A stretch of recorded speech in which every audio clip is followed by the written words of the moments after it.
Alors, introduction au métabolisme. Alors, le métabolisme se produit dans une cellule. Une cellule, c'est donc un système, puisque nous avons vu la définition d'un système. Et c'est un système dans lequel se déroulent un certain nombre d'événements.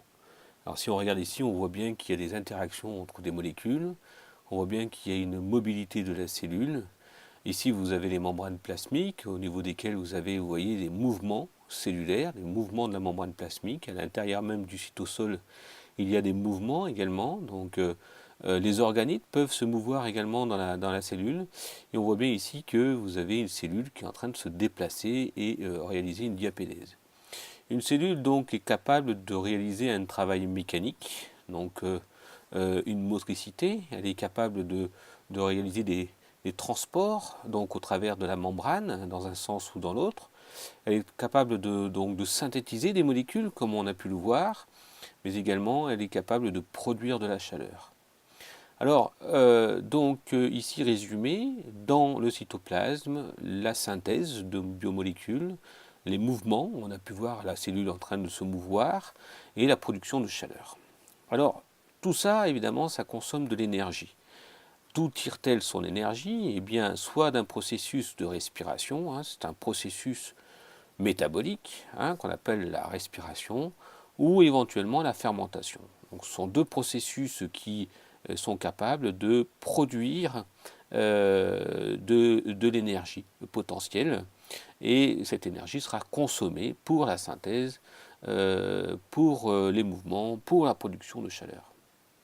Alors, pour faire de la respiration ou de la fermentation, il faut alimenter ces processus métaboliques en métabolites qui proviennent du sang, donc des nutriments. Et donc ici, on est parfaitement dans un système qui est ouvert, puisqu'on voit qu'il y a des transferts de matière qui rentrent dans la cellule et qui sont transformés en énergie. Et par ailleurs, il y a consommation et production de déchets. Et donc la cellule, qui est un système ouvert, va donner également, rendre une partie de la matière dans le sang, dans le milieu extérieur. Alors, par définition, finalement, le métabolisme, c'est l'ensemble des transformations de matière et échanges d'énergie qui ont lieu dans la cellule, dans l'être vivant. Alors, pour le métabolisme, on distingue deux étapes. Une étape dite de catabolisme, qui correspond à la destruction des molécules complexes, en molécules qui sont beaucoup plus simples. Et la plupart du temps, ce catabolisme s'accompagne de la production d'une énergie et de déchets. Et l'anabolisme, c'est la synthèse de matière vivante, c'est-à-dire l'élaboration de molécules qui sont plus complexes à partir de molécules qui sont plus simples. Et pour cela, bien souvent, ça nécessite de l'énergie. Alors finalement, on peut rajouter une définition au métabolisme. Le métabolisme, c'est à la fois le catabolisme et l'anabolisme. Et en réalité, le catabolisme va libérer de l'énergie qui pourra être utilisée par l'anabolisme pour la production de molécules biologiques. Donc, pour une cellule, l'anabolisme et le catabolisme sont des processus métaboliques qui sont équivalents et qui donc ont des flux de matière et d'énergie qui sont opposés. Et la somme normalement algébrique de ces deux processus devrait être nulle. Mais parfois, elle peut être positive, c'est-à-dire qu'il peut y avoir donc une accumulation de réserves.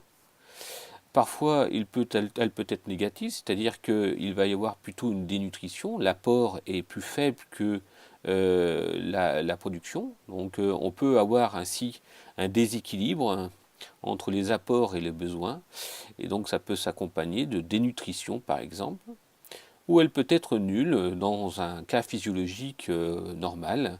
Eh bien, les besoins de l'organisme sont donc apportés par un apport nutritionnel, et il y a un équilibre dans ce système. Donc on considère comme un état stable, on parle également d'état stationnaire. Voilà.